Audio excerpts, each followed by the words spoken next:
Sir, અત્યારે આપણે રાજકોટમાં એર પોલ્યુશન બહુ વધ્યું છે. મેક્સિમમ 300 ને ઉપર પાર કરી ગયું છે. તો એ બાબત બાળકોને શું અસર કરે છે એના વિશે થોડુંક આપણે અમારી ચેનલ કહેશું. હું ડૉક્ટર બંસીકુમાર મણવર અહીં આયુષ્માન હોસ્પિટલમાં છેલ્લા 6 વર્ષથી પીડિયાટ્રિશિયન એટલે બાળરોગ નિષ્ણાત તરીકે ફરજ બજાવું છું.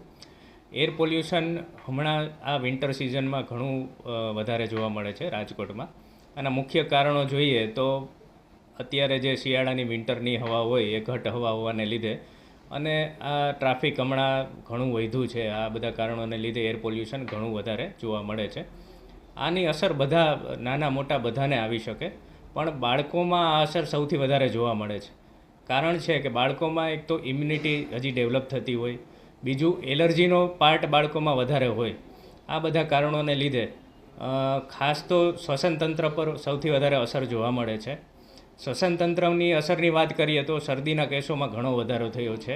એના સિવાય જે બ્રોન્કાઇટિસ કહીએ કે જે શ્વાસનળીનો સોજો, એ પણ ઘણું વધારે જોવા મળે છે. એના સિવાય વાત કરીએ તો ન્યુમોનિયાના કેસોમાં પણ હમણાં આ એર પોલ્યુશનને લીધે વધારો ઘણો જોવા મળ્યો છે. ખાસ કરીને બાળકોમાં આની શું અસર થાય છે અને એના માટે સાવચેતી રૂપે શું પગલાં લેવાના થશે? બાળકોના આમ દરેક અવયવ ઉપર આ એર પોલ્યુશનની અસર જોવા મળે છે, જેમ આપણે વાત કરીએ એમ.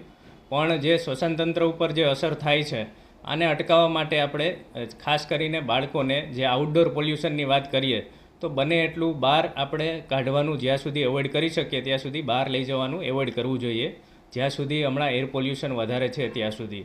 અને જો બહાર લઈ જવાનું થાય તો માસ્કનો ઉપયોગ કરી શકીએ અને પાણી વધારે પીવડાવવાનું રાખવાનું ખાસ બાળકોને, જેથી કરીને એ હાઇડ્રેશન મેન્ટેન રહે તો પોલ્યુશનની ઇફેક્ટને ઓછી કરી શકાય.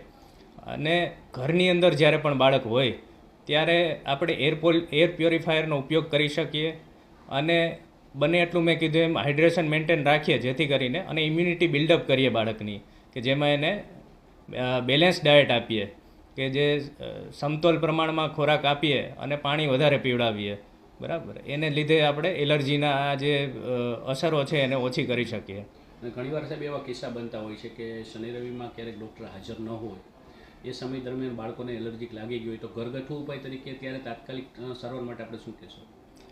તાત્કાલિક સારવારના ભાગરૂપે આપણે એક તો બાળકને જ્યારે પણ આવી અસર જણાય છે ત્યારે જે આપણે કોમન જે શરદી ઉધરસ માટે જે મેડિસિન આપતા હોઈએ એ બાળરોગ નિષ્ણાતનો સંપર્ક કરી અને આ મેડિસિન બને ત્યાં સુધી લેવી જોઈએ.